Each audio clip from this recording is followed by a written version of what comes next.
how this crisis has exposed global leadership.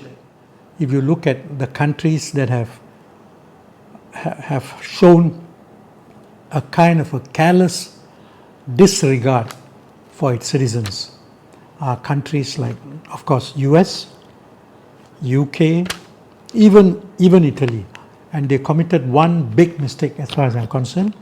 If I had known that, I would have the answer to the $10 billion question. I am talking to all of you today, which must be an extremely sad day in Singapore. The first deaths from the coronavirus have been reported. One is a 70-plus-year-old lady, and another is a 60-plus-old man from Indonesia.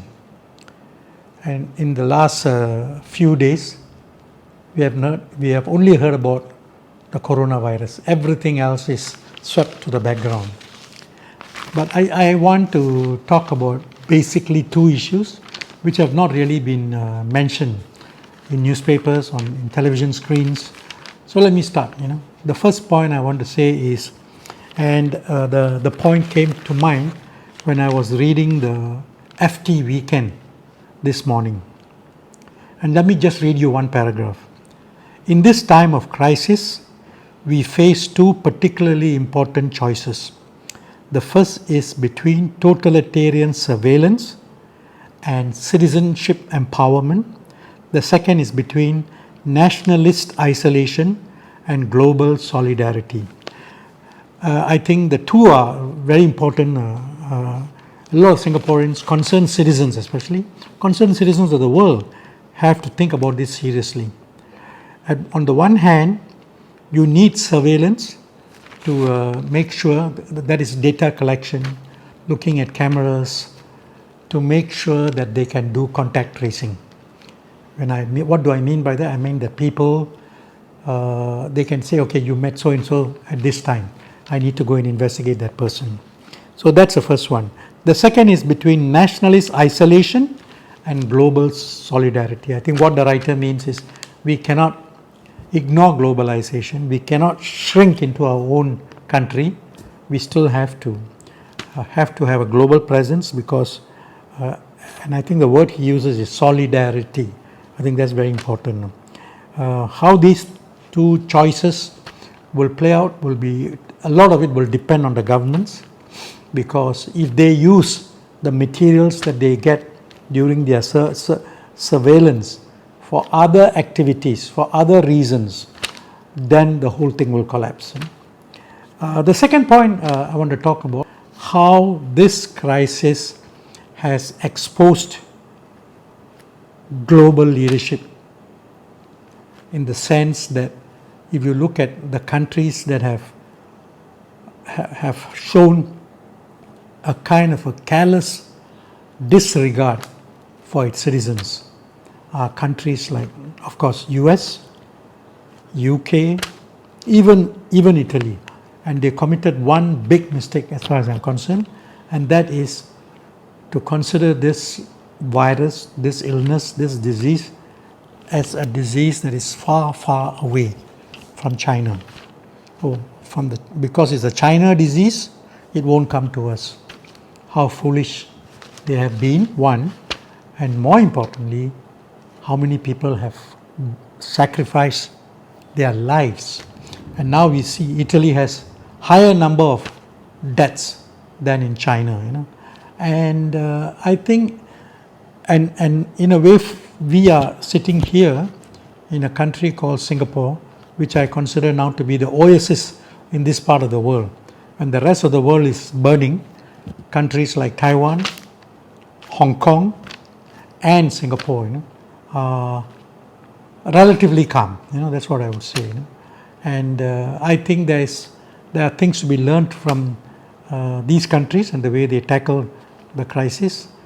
First thing is that they never forgot the lesson that they got from SARS in 2003. It's 17 years old, but they put all their plans into action quickly. Of course, this virus is deadlier, than the one that came out in 2003, and the 2003 crisis taught us a valuable lesson, and that is viruses don't look at race, don't look at gender, don't look at whether you're rich or poor. They will just attack, and this is what I will call is the stealth killer.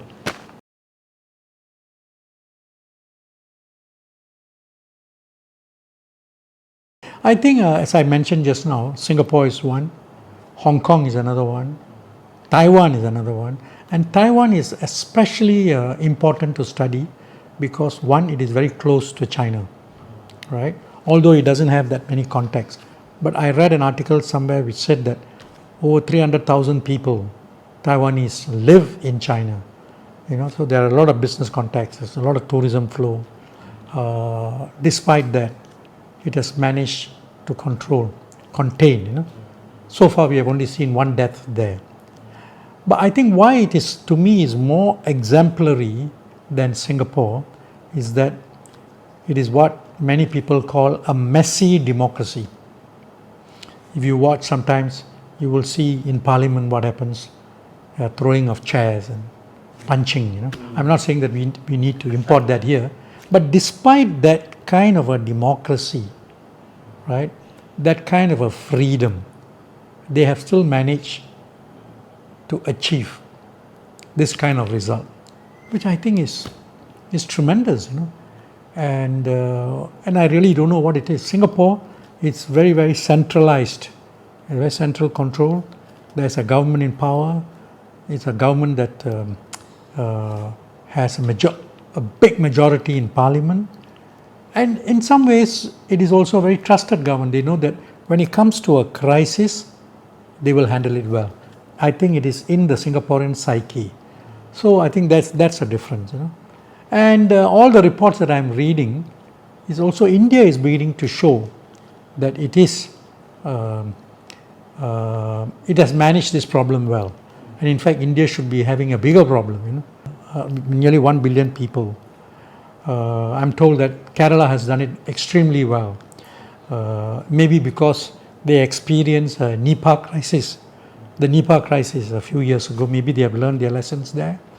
Maybe it is, I really don't know, you have to go deeper into it, but obviously they have done something.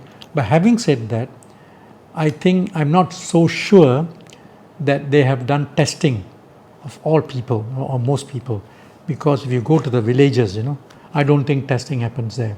And of course, the other thing is of the medical services, and you will find that in even in some of the Western countries, the medical services have been put under tremendous pressure, and there are people in the US who don't want to go for testing because they have to pay.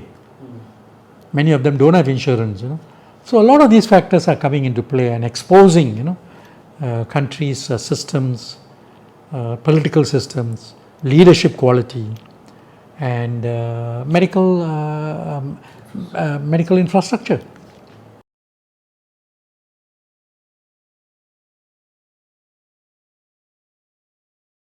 If I had known that, I would have the answer to the $10 billion question. I don't think so. I really don't know. But if the only thing I can say is, if they go into the real containment to contain the spread of the disease and to break the chain, when you spot one cluster, you have to break the chain straight away. Not easy, because contact tracing to trace who you met yesterday, who you met, is not so simple. So in the case of Singapore, they are even using policemen, because their investigative skills are good. They know how to investigate, they know how to interview. These people are not criminals, but still they have a way of getting information from you. So that is the but it's a huge task. It's a huge task,